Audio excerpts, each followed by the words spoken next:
If you've got ADHD or ADHD tendencies, then welcome to the club. Hey there, I'm Ms. Derivable, a brain engineer for ADHD entrepreneurs, and here to help you optimize your brain so growing your business is a whole lot easier. And then today I want to talk about something that's a little bit controversial, something that might be triggering for some people. I'm just going to put that out there, but something that I stand in really strongly because I've seen it over and over and over again with my clients. It is possible. Okay.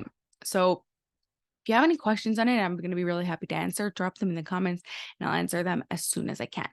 But there's this theory or understanding, or I don't know what the right word is, within the ADHD community that if you have certain things that because you have ADHD, there are certain things that you'll just never be able to do. So let's say, for example, as we all know, people with ADHD really struggle with time and time blindness. And so you're never going to be able to be on time. And we need to figure out some sort of like hacks or systems to be able to help yourself to make it a little bit easier. Or the fact that, let's say, like you're never motivated you're like only motivated to do certain things, right? Like that's really common in the ADHD, right? Like world, like we all know that we're motivated to do things that like we have an interest in, but other than that, it's like just like not interested in doing it unless there's like some sort of like competition or something like novelty in it, right? And I think, or I know that it can change. Why? Because the reason why you are struggling with it is not necessarily because you have ADHD.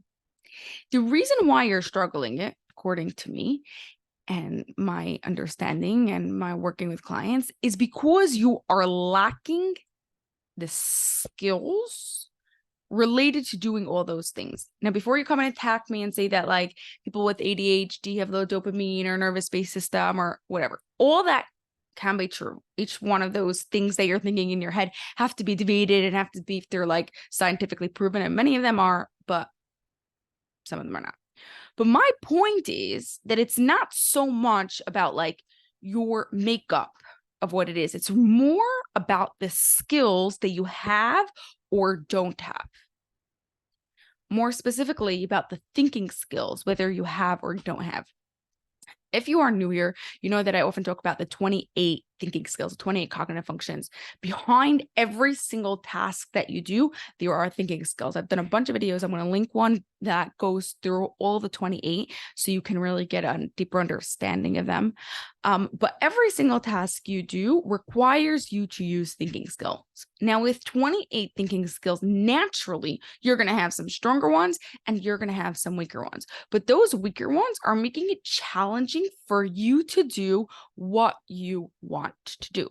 So, for example, time blindness. You are never going to be able to be on time. You're never going to be able to know how long a task takes, how many minutes you should leave for a task, any of those stuff related to time. If you don't first have the thinking skill called understanding time, literally, there is a thinking skill called understanding the concept of time.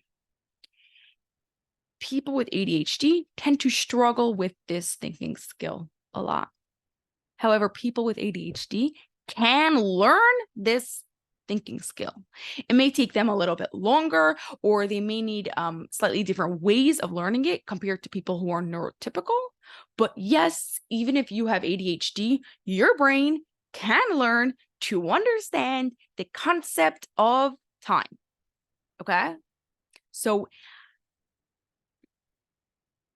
I want you to like realize how like mind-blowing this is, because if you are going to say that like it's too bad I can't do this because like this is just my makeup and the way I've been created and that's it, like I'm just never going to be in time, you're literally putting yourself in a position where you can do nothing.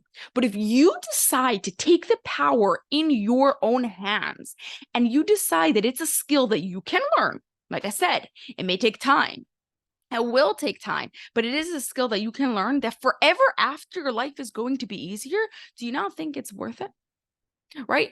It's almost like someone who goes to a doctor and the doctor goes and tells them, that's it, I'm sorry, you're just never going to be able to walk again. Many people around the world will just say, okay, too bad, I'm just never going to be able to walk again. And they find themselves like ways to be able to deal with it, right? They make their house handicap accessible. They learn to drive a handicap accessible car, all those sorts of things. And great, they learn to figure it out. Do they have a terrible life? No. Is it easy? Also no. But what about that person that's like, you know what? I am not listening to this doctor. I am going to find a way to be able to walk again. And they go to doctor after doctor, to therapy after therapy. And it may take a couple of years, 5 years, maybe even 10 years until they could walk again. But guess what? For the rest of their life after, they are walking. While this other person who just listened to the doctor and was like, too bad, this is what's happening to me, is not walking. Now, obviously, there are different situations, and I'm not like saying that this is like a blanket statement. I don't believe in like one sentence that works for everyone, but I want you to use this analogy for yourself. Now, honestly, the walking one, personal example, my dad been told he's possibly may never walk again, so maybe that's slightly different. But even if, yeah, it will take a minimum of 2 years till he could even start doing anything, and he was starting to walk within 4 months. Before that, really walk like in the 4 months, like to completely by himself. Like he was already walking with like walkers and stuff before that, after being completely paralyzed from the neck down. And like literally doctors were in complete shock because they're like, this is completely irregular. This doesn't make sense. Well, guess what? You don't listen to the doctors who are telling you the things that aren't beneficial for you. And same thing here with ADHD. You don't want to listen to the professionals who are telling you things that are literally handicapping you, because it is possible for you to learn those skills. It is possible for you to make your life easier. Impulsivity, common thing with a struggle with ADHD. Guess what? That's another thinking skill. And that is a thinking skill that can be learned. Focusing, also highly related to the thinking skills. Life Picks University, we have like special like 3-day intensive where I work literally one-on-one with you for 3 days straight to help you literally rewire your brain to focus on a neurological level. Like you create new neuron connections in your brain, and by the end of it, you have a lot easier time focusing. I have a lot of clients afterwards got off meds from it.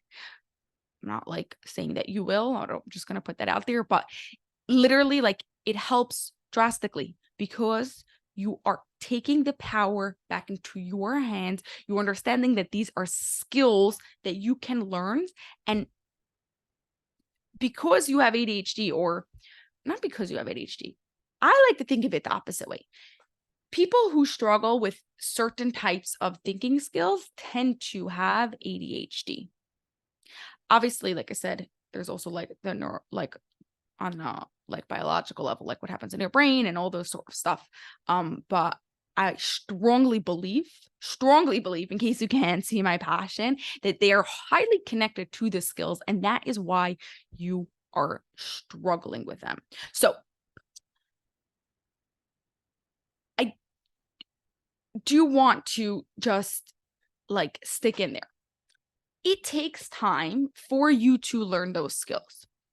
Right? Like, I'm not pretending that like, oh, tomorrow you're going to wake up and it's all going to be perfect, right? Just like if someone is learning to walk after not being able to literally move a finger, yeah, you need to do things in the meanwhile until that person could walk, right?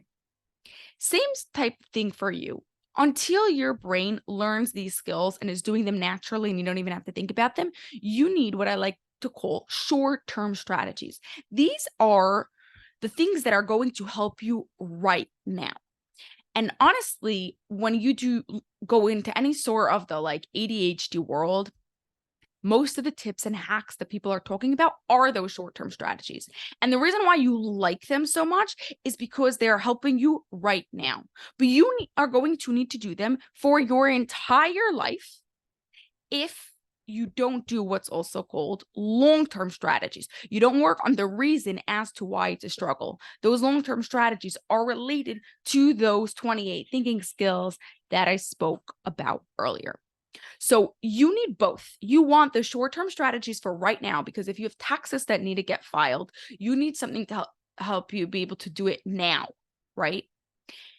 But at the same time, you also want long-term strategies to help you in the future. So doing taxes in the future is a whole lot easier.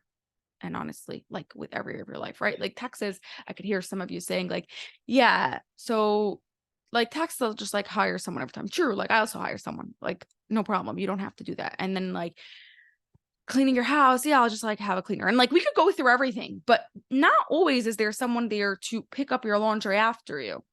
And if you want to say like, just too bad, I have ADHD and I'm just going to live in a mess, fine. There are people that do that. And if you don't want to change, that's your choice. But I do want to tell you that once you improve that thinking skill, although now it's hard and now it's going to be a challenge, in the future, it is literally going to be so easy for you that you're going to be like, oh my God, like, I can't believe I used to be like this. And it literally just happens naturally, just like you don't think about breathing. These thinking skills happen by itself. So if you're curious about where you are with each one of those thinking skills, so you can figure out how it's related to your ADHD struggles, you want to take the the cognitive function assessment at lifepixuniversity.com/CF. That's lifepixuniversity.com/CF. I'm going to link it right here below. Take the assessment, see where you are with each one of the 28 cognitive functions and which one you need to improve so you can optimize your ADHD and get the good stuff about ADHD and all the really cool superpowers and creativity and all the amazing stuff with it without all the bad stuff. That's it. Bye for now. Catch you on the next video. Cheers to peak brain performance.